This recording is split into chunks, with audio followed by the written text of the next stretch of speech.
अस्सलामुअलैकुम स्टूडेंट्स, आज की इस वीडियो में हम डिस्कस करेंगे scalar and vector quantities. So let's start. In physics we come across the various quantities such as mass, length, volume, density, speed and force etc. So ये हमारे पास बहुत सी कुछ क्वांटिटीज़ हैं जिनको हम फिज़िक्स में पढ़ते रहते हैं। We divide some into the scalar and vectors. हमने इन तमाम क्वांटिटीज़ को दो हिस्सों में डिवाइड कर रखा है और फिजिशियंस ने डिवाइड करा है किस बेस पर, तो वो बेसिस है डायरेक्शन की बेस। अब हम देखेंगे कि स्केलर और वेक्टर में जो डिफरेंस है वो क्या है। So first of all, scalar, a physical quantity which can be completed described by the magnitude is called a scalar. एक वो फिज़िकल क्वांटिटी, एक वो दिखने वाली मिक़दार जिसको हम उसके मैग्नीट्यूड के ज़रिए डिस्क्राइब कर दें और मुकम्मल तौर पर डिस्क्राइब कर दें, उसकी वजाहत कर दें, तो वो स्केलर कहलाती है।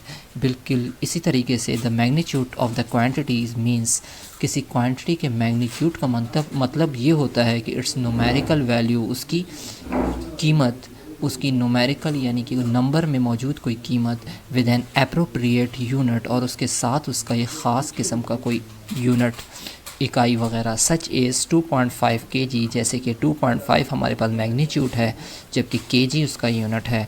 40 सेकंड्स में 40 मैग्नीट्यूड है जबकि सेकंड उसका यूनिट है। 1.8 मीटर में 1.8 मैग्नीट्यूड और मीटर जो है यूनिट, etc वगैरह वगैरह। Examples of the scalars are mass, length, time, speed, volume, work and energy.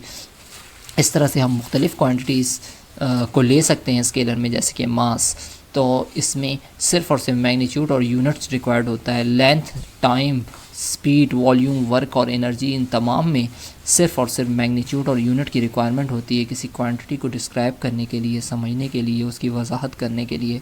So the definition of scalar will be, a scalar quantity is describe completely bye its magnitude only. Scalar quantities वो quantities होती हैं जिन्हें उनकी magnitude ही के ज़रिए सिर्फ़ और सिर्फ डिस्क्राइब किया जाए। Now we comes to we'll discuss about vector quantities. What's a vector quantities? Now students, a vector can be described completely by magnitude along with its direction. magnitude के साथ साथ वेक्टर को डिस्क्राइब करने के लिए एक मेन चीज़ required होती है, और वो जो है वो चीज़, वो हमारे पास उसकी डायरेक्शन है। किसी भी मैग्नीट्यूड के साथ अगर डायरेक्शन जब तक एक्सप्लेन नहीं करी जाएगी तो हमारे पास कोई वेक्टर डिस्क्राइब नहीं हो पाएगा कम्प्लीटली। तो इसी वजह से example of vectors, displacement, force, momentum. जो मोमेंटम, डिस्प्लेसमेंट और वेलोसिटी, ये हमारे पास वेक्टर की एग्जाम्पल्स में आती हैं। वेलोसिटी की डायरेक्शन होती है, डिस्प्लेसमेंट में भी डायरेक्शन होती है। डायरेक्शन कैसे होती है तो उस पर हम डिस्कस करेंगे थोड़ा। फोर्स हम किस डायरेक्शन में लगा रहे हैं ये डिपेंड करता है कि फ़ोर्स लग रही है तो उसका इफ़ेक्ट और उसकी डायरेक्शन का होना लाजमी है। इसी तरीके से मोमेंटम, टॉर्क, ये तमाम तर जो एग्जाम्पल्स, मिसालें हैं, ये वेक्टर की हैं। It will be meaningless to describe vectors without direction. अगर हम डायरेक्शन को डिस्कस ना करें तो वेक्टर्स को, यानी इन क्वान्टिटीज़ को जो कि ऊपर डिस्कस हो, इनको एक्सप्लेन किया ही नहीं जा सकता। फॉर एग्ज़ाम्पल हम फोर्स की बात करें तो आपसे कहा जाए कि फ़ोर्स लगाइए, आपको नहीं पता कि किधर लगानी है, राइट वर्ड डायरेक्शन में, लेफ़्ट वर्ड डायरेक्शन में, अपवर्ड, डाउनवर्ड। तो आपके पास मुख्तलिफ़ सिमतें हैं फ़ोर्स लगाने के लिए, लेकिन आपके लिए अंडरस्टूड ये नहीं होगा कि आप किस डायरेक्शन में उस फोर्स को अप्लाई करते हैं। डेट्स वाई आपका अगला क्वेश्चन यही होगा कि फ़ोर्स लगानी है तो किस डायरेक्शन में लगानी है, अपवर्ड लगानी है, डाउनवर्ड लगानी है, राइट वर्ड लगानी है, left word, forward and backward, किस डायरेक्शन में लगानी है। तो ये चीज़ ज़रूरी है कि आपके डायरेक्शन बताई जाए फोर्स के लगाने के साथ साथ। Now for example, distance of a place from a reference point is insufficient to locate that place. किसी प्लेस को लोकेट किए बगैर आपसे कह दिया जाए कि डिस्टेंस तो है, लेकिन ये नहीं बताया कि वो प्लेस, जिस प्लेस तक का ये डिस्टेंस है, वो प्लेस किस डायरेक्शन में है। The direction of that place from reference point is also necessary to locate it. ठीक है, तो किसी डायरेक्शन को किसी रेफरेंस पॉइंट से बताना, इंडिकेट करना, उसके लिए ज़रूरी होता है कि उसमें हम किसी भी रेफरेंस को बताएं, उसकी डायरेक्शन को का रेफरेंस दें। इसी तरीके से वेक्टर को डिफाइन करेंगे। Vector quantities describe completely by the magnitude and direction. क्या वेक्टर क्वांटिटीज़ वो क्वांटिटीज़ हैं जिनको कम्प्लीटली वाज़ेह तौर पर या मुकम्मल तौर पर डिस्क्राइब किया जाए किसी मैग्नीट्यूड से और उसके साथ साथ डायरेक्शन से। इसकी कुछ एग्जांपल हैं। कंसिडर टेबल, एक टेबल ले लें, उसमें F1 F2 फोर्सेस लग रही हैं acting on air, does it makes it different कि F1 F2 दोनों एक डायरेक्शन में लग रही हैं तो ये टेबल इस डायरेक्शन में मूव कर जाएगी। अगर F1 की डायरेक्शन इधर कर दें और F2 की दूसरी तरफ कर दें तो हमारा रिज़ल्ट जो है कुछ नया ही होगा कि ये ना फोर्स ये या तो टेबल इधर जाएगी या बैकवर्ड दूसरी डायरेक्शन में जाएगी। और अगर ये फोर्सेस F1 F2 इक्वल होंगी इस केस में दैन हो सकता है टेबल अपनी जगह पर ही रुकी रहे, ना राइट पर ना लेफ़्ट पर जा सके। Certainly the two situation differs from each other. इसी तरीके से दोनों सिचुएशन एक दूसरे से अलग हैं, मुख्तलिफ हैं। They differ due to the direction of the force acting on it the table, thus the description of force would be incomplete. इस तरह से फोर्स की जो डिस्क्रिप्शन होगी वो मुकम्मल नहीं हो पाएगी if direction is not given, अगर डायरेक्शन ना गिवन हो।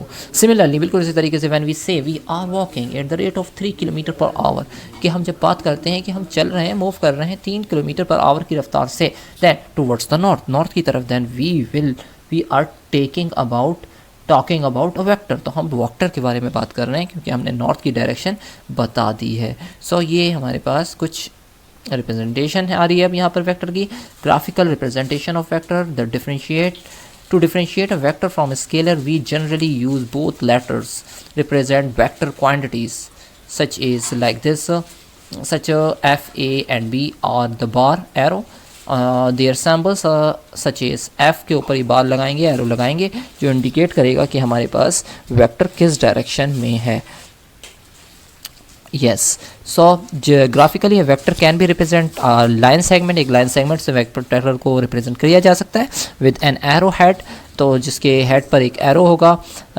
इन line A B with an arrow head B is represent a vector V. सही है, ये बी के ऊपर जो एरो हेड है, ए बी ये लाइन है, इस वी से इस वेक्टर को वी से हम रिप्रेजेंट कर रहे हैं। The length of the line A B given the magnitude of vector V, तो जो ए बी की जो लेंथ होगी वो वी वेक्टर वी का मैग्नीट्यूड कहलाएगा।